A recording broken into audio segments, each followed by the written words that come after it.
रोशनपुर नाम के गांव में चंदा और शांति नाम की जिठानी और देवरानी रहती थी। चंदा का पति बहुत पैसे वाला था। उनके पास किसी भी चीज की कोई कमी नहीं थी और उसके भी गरीब और नशेड़ी था। शांति चंदा के घर में काम करके अपना घर चलाती थी। भाभी, घर पर खाने के लिए कुछ भी नहीं है। अगर आप थोड़ा खाना दे पाए तो बहुत मेहरबानी होगी। मुझे जो भी पैसे मिलते हैं वो तो आप देते हैं। ये तुम लोगों का ना रोज रोज का ड्रामा हो गया है। अब देवर जी कमाते नहीं है तो मैं क्या करूं? तुम्हारा पति तो तुम्हारी सारी कमाई दारू में उड़ा देता है। रहने दो भूखा उसे। अरे ऐसे मत बोलिए भाभी, आप तो जानती ही हैं कि वो मन के कितने साफ हैं, पर इस बेरोजगारू पीने की लत लग गई है। अरे अपना ये रोना गाना बाद में कर लेना, पहले काम निपटा ले घर का। मेरा और टाइम खराब ना कर। जा गेहूं पीस ले, फिर तुझे कपड़े भी धोने हैं। शांति रसोई घर में जाकर गेहूं पीसने लगती है। पीसते पीसते कुछ गेहूं वहां कपड़ों में गिर जाते हैं, जिसे देख आइडिया आता है, क्यों ना ऐसे ही थोड़े गेहूं मैं अपने पल्लू में बांधकर घर ले जाऊं, फिर एक बर्तन में जमा कर लूंगी और उसे पीसकर रोटी बना लूंगी। कुछ दिन तो ऐसे ही चलता रहा, मगर फिर एक दिन चंदा ने शांति को ऐसा करते हुए देख लिया। अरे पहले तो मुझे लगा तुम लोग बस गरीब हो, पर तुम लोग तो चोर भी हो। चोरनी कहीं की। मुझे तो लगता था तू गेहूं पिसती है, पर तू तो अपने पल्लू में गेहूं छुपा कर ले जाती है। निकल मेरे घर से। मुझे हमारे पास खाने के लिए एक दाना तक नहीं था, इसलिए मुझे ये सब करना पड़ा। अरे तुम लोग मेरे रिश्तेदार हो, इसीलिए दया कर कर तुझे मैंने अपने घर पे काम पर रख लिया। पर तू और तेरा पति हमारे खानदान का नाम मिट्टी में मिलाने पर उतारू हो चुके हैं। आपको मुझे जितनी गालियां देनी है दीजिए, मारना है तो मार भी लीजिए भाभी, पर मुझे काम से मत निकालिए। परिवार की बात है, वरना कोई और ऐसा काम करता ना तो धक्के मार कर कब से घर का बाहर निकाल दिया होता। रोते रोते शांति अपने घर चली जाती है, जहाँ उसका नशेड़ी पति कहता है, कहाँ रह गई थी कामचोर?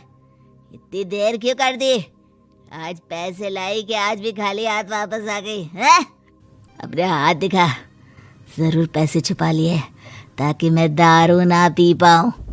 नहीं जी, मैं आपसे क्यों छुपाऊंगी? और अभी आप दारू पीने की बात कर रहे हैं, उसी कारण तो आज हम लोगों की ये हालत हो गई है। किसी काम की नहीं है तू, बिना मार खाए समझेगी नहीं।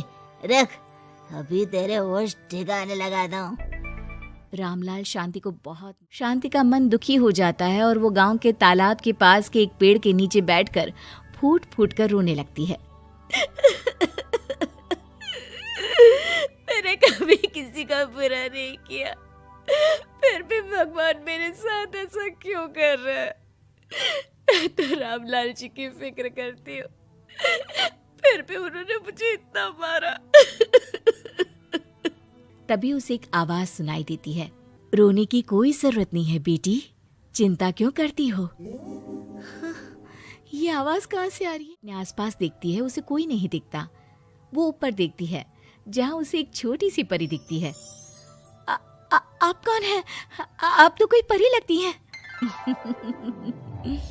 हाँ बेटी, मैं इसी पेड़ पर रहती हूँ। मैंने तुम्हारी सारी बात सुनी। अब तुम्हें फिक्र करने की कोई जरूरत नहीं। अपनी आंखें बंद करो। शांति आंखें बंद करती है और जादुई परी अपनी छड़ी घुमाती है। उसकी छड़ी के सारे पत्ते सुनहरे रंग के हो जाते हैं। परी उनमें से एक पत्ता तोड़ लेती है और फिर से अपनी छड़ी घुमाती है, जिसके कारण सारे पत्ते पहले की तरह साधारण से दिखने लगते हैं। आंखें खोलो बेटा।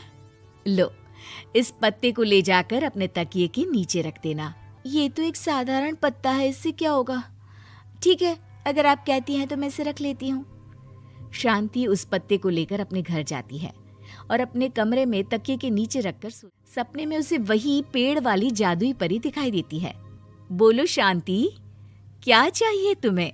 मैं चाहती हूँ हम बहुत अमीर हो जाए और मेरे पति नशा करना छोड़ दे, उन्हें कोई काम भी मिल जाए।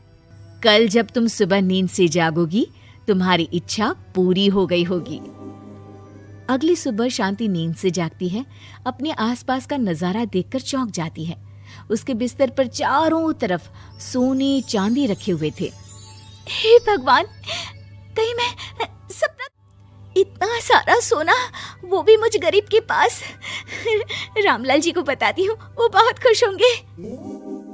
शांति जैसे ही कमरे के बाहर जाती है, वो देखती है कि रामलाल सूट बूट पहने काम के लिए बाहर जा रहा होता है।